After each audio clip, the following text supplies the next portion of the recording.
Aku hampir jadi kambing hitam. Ada satu kes tu yang buat aku memang tak lupa sampai sekarang ni. Aku lift yang jaga lift situ lah. Pada satu masa ni Tan Sri sangkut dalam lift.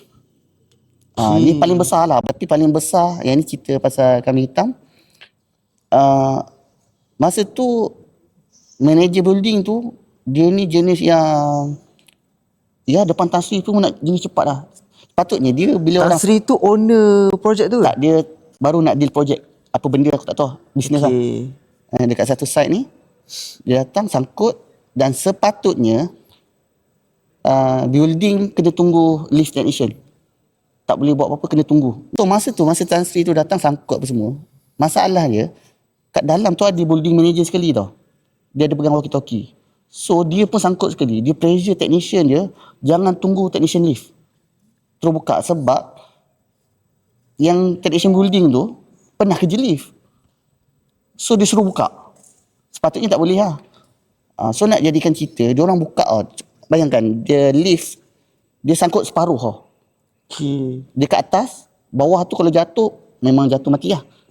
Satu. So dia orang buka juga pintu, keluarkan lah building manager dah turun.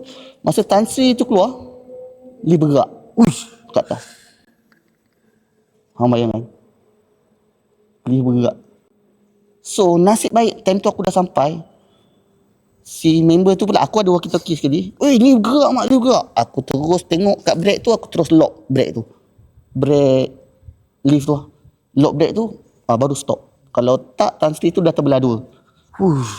Maksudnya contoh macam ni lift kan. Contoh ni adalah lantai tu lah. Dia dah macam ni lah. Dia bergerak sikit macam tu.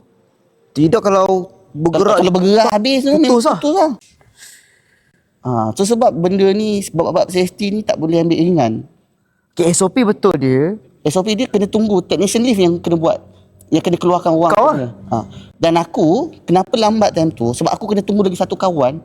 Seorang kena jaga atas, seorang kena keluarkan orang. Dia kena dia ada safety dia lah. SOP dia. Tapi sebabkan Tan Sri, dia orang nak cepat-cepatkan keluar. So benda tu menjadi hari hitam untuk aku. Kalaulah Tan Sri ni mati, dia mesti petik seorang untuk dipersalahkan. Betul tak? Aku tak tahu siapa, mungkin aku. Tapi sejak hari tu, aku tak boleh stay. Dia bukan tak boleh stay.